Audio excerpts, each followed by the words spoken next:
బీరకాయ కూరకి కావాల్సిన పదార్థాలు: కట్ చేసి పెట్టుకున్న బీరకాయ ముక్కలు, ఉల్లిపాయలు 4, పచ్చిమిర్చి 5-6, కరివేపాకు, కొత్తిమీర,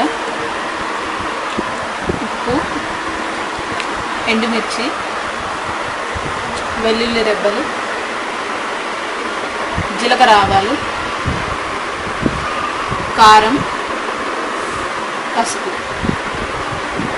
ముందుగా స్టవ్ వెలిగించి కళాయి పెట్టి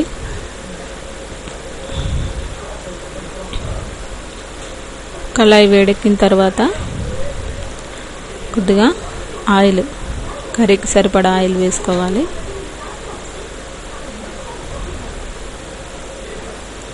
ఇలా మనం బీరకాయ కర్రీకి ఎంత ఆయిల్ కావాలో అంత వేసుకోవాలి. ఆయిల్ వేడెక్కేంత వరకు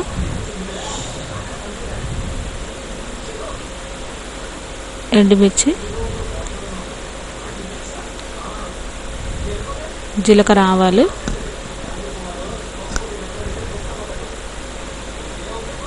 దీంట్లోనే కొద్దిగా వేగిన తర్వాత ఉల్లిపాయలు, పచ్చిమిర్చి ఒక 3-4 తీసుకుంటే బాగుంటుంది. ఉల్లిపాయలు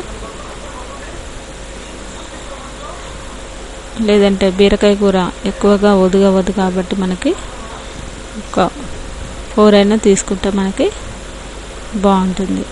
ఇష్టం లేని వాళ్ళు ఒక 2 అయినా ఉల్లిపాయలు వేసుకోవచ్చు.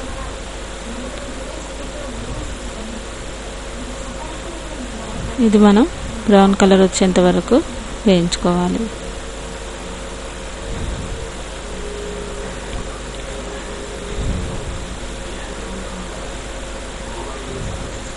కొద్దిగా పసుపు,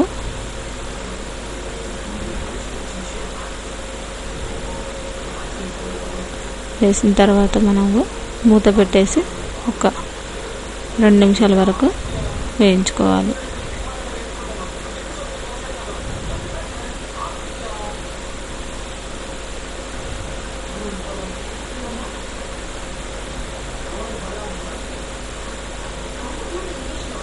నెక్స్ట్ మనం ఉల్లిపాయలు వేగిన తర్వాత కట్ చేసి పెట్టుకున్న బీరకాయ ముక్కల్ని ఈ మిశ్రమంలో వేసుకోవాలి. మనకి బీరకాయలు ఉడకడానికి ఒక 10 నిమిషాలు టైం పడుతుంది.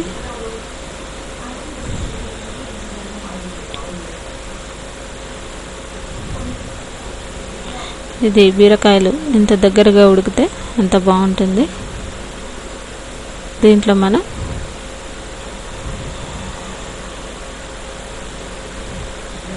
ముందుగా సాల్ట్ అవి వేయకుండా మూత పెట్టేసి కాసేపు ఉడికించుకోవాలి.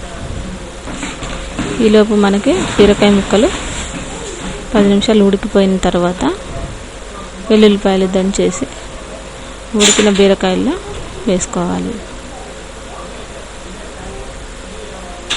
ఇలా వేగిన దాంట్లోనే మనం కొద్దిగా సాల్ట్ వేసుకుందాము.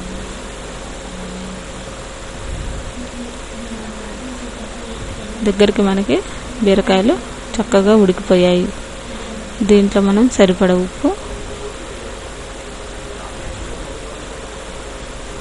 కారం,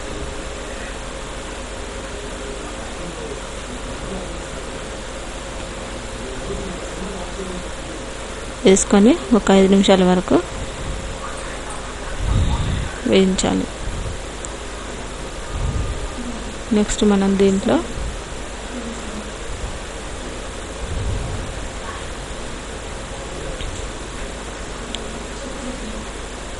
కొద్దిగా పాలు వేసుకోవాలి.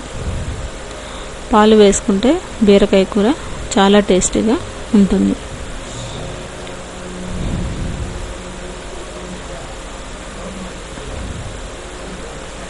దీంట్లో మనం సరిపడ ఉప్పు ఇందాక వేసుకోలేదు కదా, ఇప్పుడు కొద్దిగా ఉప్పు వేసుకుందాము. కారం, పచ్చిమిర్చి వేసుకున్నాం కాబట్టి తక్కువగానే వేసుకోవాలి. చివరిగా మనం ఉడికేలోపు కొద్దిగా కొత్తిమీర వేసుకుంటే మనకి ఎంతో టేస్టీ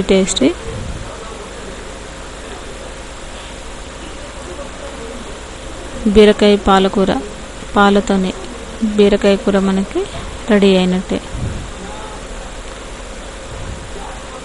ఇది రైస్లోకి బాగుంటుంది. స్టవ్ ఆఫ్ చేసుకుంటే మనకి బీరకాయ కూర రెడీ అయినట్టే.